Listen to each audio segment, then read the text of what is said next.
Hi, I'm Bob Weir with another interview of People in the News covering significant issues in North Texas.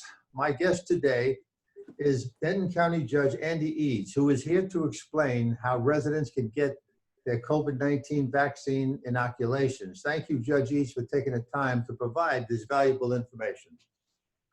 Thank you, Bob, and it's always great to visit with you. And I think this is just one of our visit today is just one of the many ways that we're communicating to the public how they can get on our Denton County wait list for their local vaccine.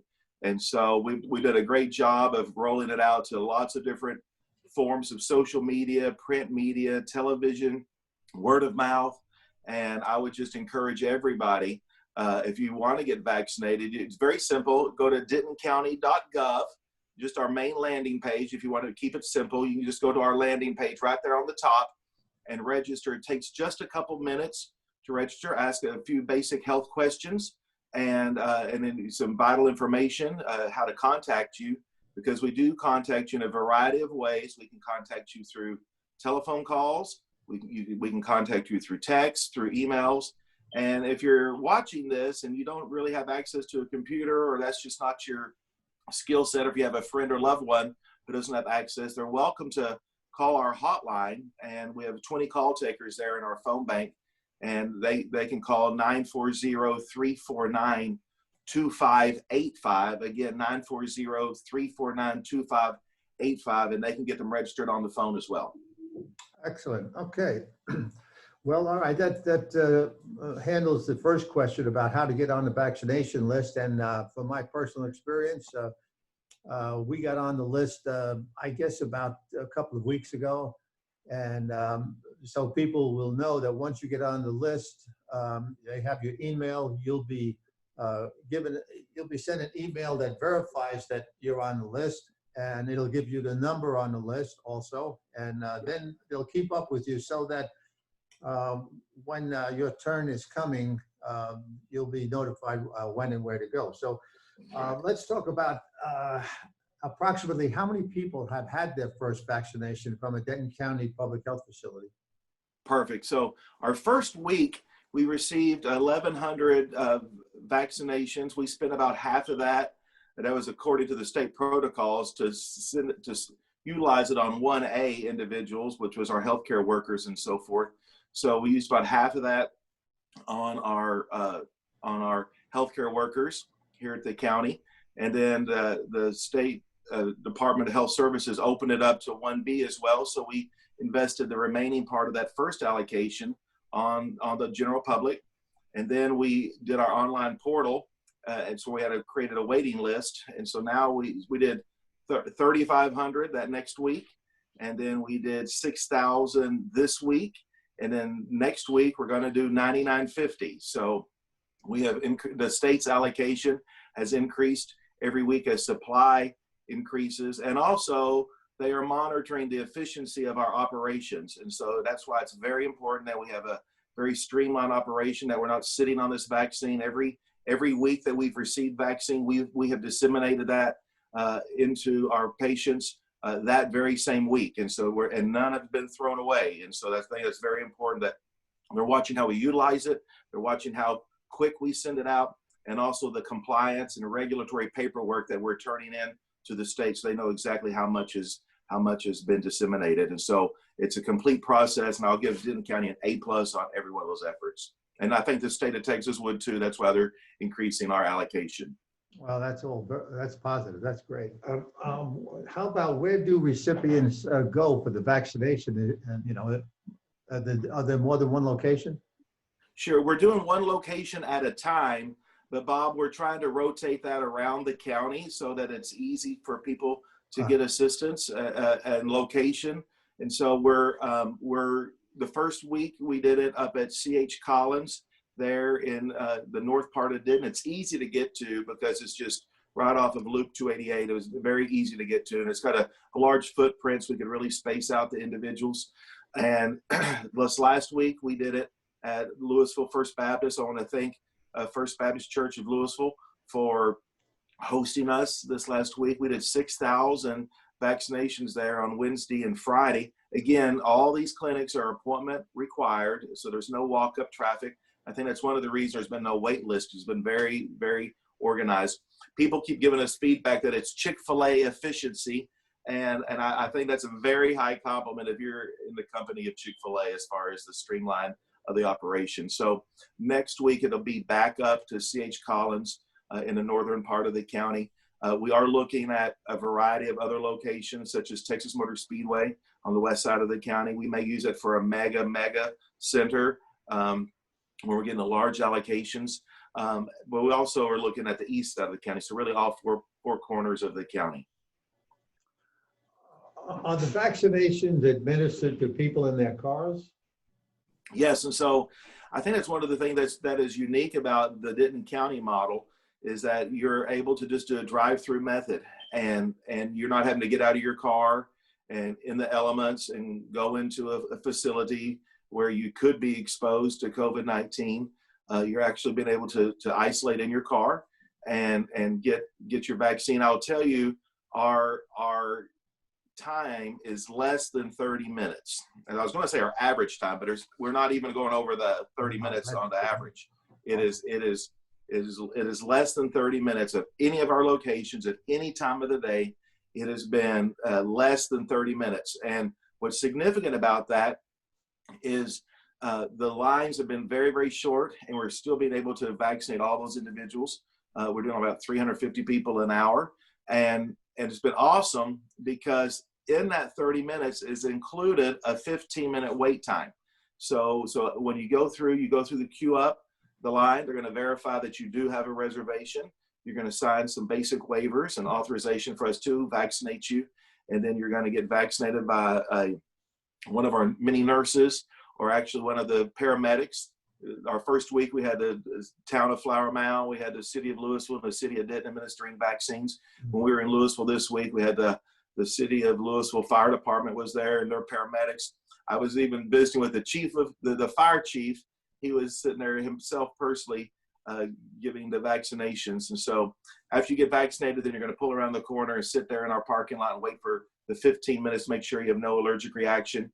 We have healthcare workers there. If you did potentially have an allergic reaction, we have healthcare workers there. You just honk your horn or flash your lights and they'll attend to you. And very few instances of that. So even with the 15 minutes, it's a 30-minute turnkey operation, which is just really great. I don't know anyone who has a doctor's appointment that's turnkey in less than 30 minutes. So right. You never get to a doctor's appointment that fast. In and out in 30 minutes. You're right. Yeah.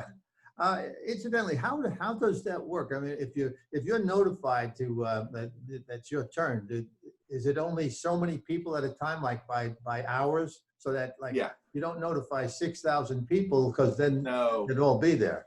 No. So what our system has been set up? That's a great question, Bob. The way our system is set up is every week you're going to get a notification of where once you register. We've had 120,000 people register for this wait list. And so we're working first in, first out. We're working down the list. And so if you register, you're going to be assigned a number. If let's say you're number 80,000, for example, you're still going to be 80,000 because that's your identifying number. And we're going to start at 1 and work our way down in order. And so we wanted to disclose where people were on the list so they would have a way to kind of gauge where they're at and what the rough time frame would be. And so we'll start at 1, and as we get 3,500 vaccines, we did those first 3,500, and then we're going to do the next 6,000, and then we're going to do the next 9,950. And so people can see that they're moving up the list. We've had about 1,000 people unenroll because they got the vaccine elsewhere, and so that's great. They can communicate back to us. And so I'd encourage you, if you're on our list and your doctor's office got some vaccines or you went somewhere else and got one, to go ahead and respond as a no when we communicate with you. So we'll just move everybody up the list. And so that's great. The list is very dynamic. And so it is moving. And so people are moving in and out of that list. So you're going to get a once a week email from us, at least, to communicate that, hey, I know you're on our list. We're trying to get to you and give you the rough brackets of the numbers that we're going to be vaccinated that next week. So you'll know, okay, well, they're going to be doing, 6,000 to 16,000 next week. Okay, so that I should be anticipating a communication. You should get a communication from us within about 48 hours of the appointment. And so we will not notify the public of their scheduled appointment unless we have the vaccine in hand. I think that's important for them to know. We're not going to schedule any appointments hoping and praying that we're going to get the allocation.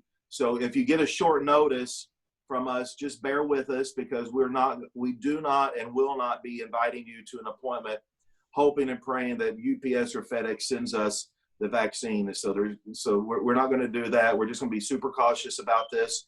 I know it may be a little bit of an inconvenience for folks to have a short notice, but I'd rather have a short notice and a guarantee that we have the vaccine than booking people and it doesn't show up, because that's happened in other parts of the country and here in the Metroplex, and we don't want to invite you and then have to uninvite you. So that's very disappointing. So we don't want that to happen. Right, how about this? What type of information should people bring with them? They can bring they obviously need to know their date of birth, and a driver's license or some other form of identification. Just typical ID. But it's very simple. We're keeping it simple. There's no insurance cards involved. It's just basic identifying information, and we'll get you right through. We haven't had any problems with that. You don't have to bring any medical records. You don't have to bring any medical records. You're attesting when you register. You're attesting that your medical information is accurate. Okay, so all right, you already told us about the amount of time it takes people, to get the vaccination, the 15 minutes afterwards, and it's going very rapidly. How many can be inoculated in a given day? Well, the way we've set up our model, Bob, is it's very scalable.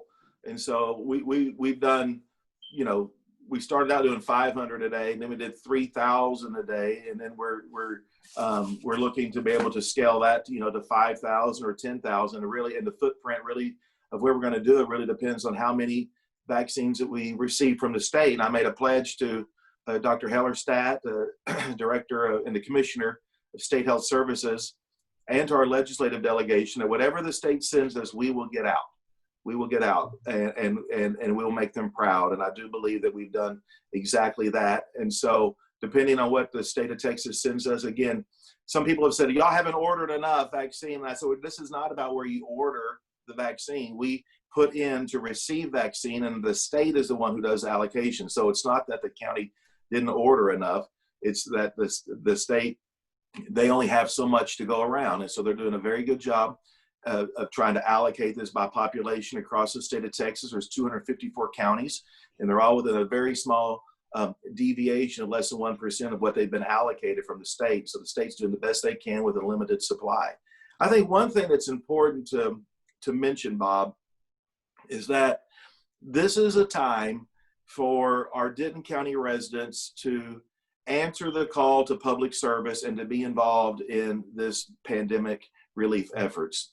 And they can do it in a large or small way. And one of the things that I would encourage people to do, if you've been richly blessed and you have some financial means, this is the time to dig deep and help support our many food pantries across the county. They've had an increased demand due to economic conditions. So many of our service workers and so forth have been, and in the hospitality industry, have been negatively impacted. And so I would just really ask people to prayerfully and thoughtfully consider a charitable act financially. And second of all, if you're of able body to help out physically, help us out with these vaccination clinics, now is the time to roll up your sleeves and be a part. And you could, whether it's just an afternoon or a morning or an all day, it takes about 100 people to pull off one of these events. We had 100 folks there yesterday. About 66 of those were county and contractor and city employees, but we also had about a third of that. With 33 of those people were volunteers. And if you would like to be a volunteer, we would love to have you. And so I would encourage you to go to dentoncounty.gov, and right there in the search bar, you can search the box there. You can search Medical Reserve Corps. And if you would type that in, and you can click, it'll put you right through to our Medical Reserve Corps volunteer page. Watch that quick video, learn about how you can be involved. we would love to have you. I've been talking to some of our service organizations across the county, especially our Rotarians. Rotarians are very big on vaccinations. We've been fighting the war on polio across the globe for over 30 years. And so I know our Rotarians are going to answer the call to help during this COVID-19 vaccination phase. So I would encourage people, we would love to have you. You don't have to have medical experience. We have a lot of people in our Medical Reserve Corps who are retired physicians, retired nurses, and retired paramedics. We love to have them because they can be our shooters for the vaccine. But we need people to be to do flagging operations, to do greeting, to be registering people. There's a variety of setup and breakdown. There's a variety of functions that we could have. And I'll tell you, the more volunteers we have, the more we're able to expand more clinics across the county, have multiple days potentially. So really, go to dentoncounty.gov, register for the Medical Reserve Corps. Very good, thank you. That's good information. One other thing, will those with their first inoculation receive notice when the second one will be administered? Yeah, great question, Bob. Yes, absolutely. So when you go through Denton County Public Health, we will keep track of you. You're part of our family, part of our clientele, and so you do not have to call us and worry about when is that going to be. We're going to let you know. We're going to let you know. We will notify you when your booster, your phase 2 is made available, and we're keeping track of that, and we'll be scheduling those appointments for you. That's absolutely. Great. So that they won't have to re-register. You'll be keeping. They do not re-register. No, you're in our system. You're part of our deal, and we'll notify you. And again, we'll notify you by the way you want to be notified, whether it's email, text, or if you require a phone call, we'll be happy to call you and schedule and let you know about your appointment. And one of the things that our system is going to be able to do as we move forward is give a little bit of flexibility on the scheduling. Right now, we are assigning you an appointment. As we, in the next weeks to come, we'll be able to provide a little bit of flexibility there as far as, a couple of days options for people to have some time so they can kind of schedule those appointments and book them themselves. One other thing that just occurred to me is when people go for the vaccination, they're not tested first, whether they have COVID-19, right? No. Okay. No, these mass vaccination clinics are strictly vaccinations, and they're not testing operations. We're still doing testing. The county's probably done 13,000 tests since COVID-19 began. We still have that function going on, but not at the site. It is strictly vaccination. Strictly vaccination. Well, I think we covered just about everything, unless you could think of anything else before we close. No, Bob, thank you so much for allowing us this platform to visit with the viewers. I would just encourage people, even if you're a little apprehensive, you may be worried about the vaccination, and you're kind of see how it rolls out. Go ahead and get on our wait list, and you can continue to do your research, continue to do your due diligence, and see how people, your friends and neighbors and family, are reacting to the vaccine. Go ahead and get on that list. You can always opt out. When we call you or email, you can always decline it, but go ahead and get on the list and get that time burning, down to because you have over 120,000 people ahead of you. Hopefully we could, if they did a big dump of vaccines on us, we could get them all done lickety split, but I don't know if that's going to be possible. So there may be a wait involved. And we're looking at, by the time you do round 1 and then, the second dose, this is going to be a while, and there's only so much capacity. So, it may be a while, unfortunately. So go ahead and get on that list. Yeah, well, that brings up another quick question. What's the time period between one dose and another? Okay, so for the Moderna, it's 4 weeks, and the Pfizer, it's 3 weeks. Okay. And so we have only disseminated Moderna so far. We're going to get an allocation of Pfizer next week as well. So mainly Moderna and some Pfizer. But we will keep track of all of that to make sure that you have whatever. And there's Johnson & Johnson may be coming out with may be approved here soon with one. And so the public does not have to worry about which day and which vaccine, because we will match you up that the second dose is the same as the first. And so the public. And we have a very sophisticated computer system that we purchased it, and also we created components on top of it to help it. But we will keep track of every bit of that so the public can have confidence that, you know, when you show up, your second one is going to be the time factor, and also the same medication. Well, I want you to know that it really is very comforting to people to know that you guys are handling this so well, and it's so well organized. And it sounds like, you know, anybody that can get in and out in 30 minutes on any type of medical procedure. That's right. Is magnificent. So I just want to thank you, Judge Eads, and to all of the Denton County officials who have been doing this magnificent job of organizing and administering the vaccine to many thousands of residents who are in need of this vital serum. Yeah. We really thank you. Oh, you bet.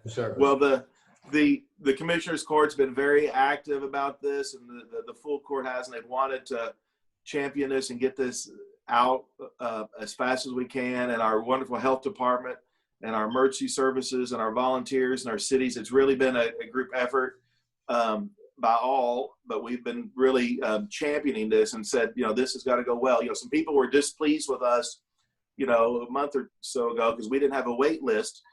Well, we didn't have a wait list because the state of Texas was telling us we weren't going to be in the vaccine business. They were disseminating it to all the different private providers and clinics. And so we didn't want to create a wait list that could potentially be a dead end for people, you know. And so once we found out we were going to be able to be, we were going to be in the vaccination business, which we've been asking for all along. Once we found that out, we said, perfect, good. We had our wait list up. And again, it was so widely received. I get 120,000 people. You know, it was amazing watching just the hours after that, how fast it went. You know, we had a 35 allocation that next week. In the first 45 minutes, we had that 3,500 spoken for. That's how fast people and the great demand. We have had a very small no-show factor, Bob. Some of the other counties have had about, you know, maybe a 20% no-show factor. Ours have been very, very small, very, very small no-show factor. And so that's kind of just speaks to the demand the public has to get vaccinated. So if you get the vaccine somewhere else, that is all well and good. Just opt out of the line. Sure. And let it out of courtesy and let everybody else move up ahead. Well, okay. Once again, Judge, thank you so much. You bet. And thanks for this interview. And you really do us proud. Thank you. Thank you. Get online and volunteer, everybody. If volunteering doesn't fit your lifestyle or your personal schedule where you're at in your life, I totally get it. Why don't you talk to your friends and neighbors in your sphere of influence and share that information that we need volunteers for the Medical Reserve Corps? Just be great. I've just kind of asked for all of Denton County to kind of join us in this effort. Now is our time to help out in this pandemic. Thank you. I will get that information out. Good. Thank you, sir. Have a great weekend, Judge. All righty. Tell them that I said hi. Okay. And the same Bye-bye. to Ginger. Bye-bye. Bye.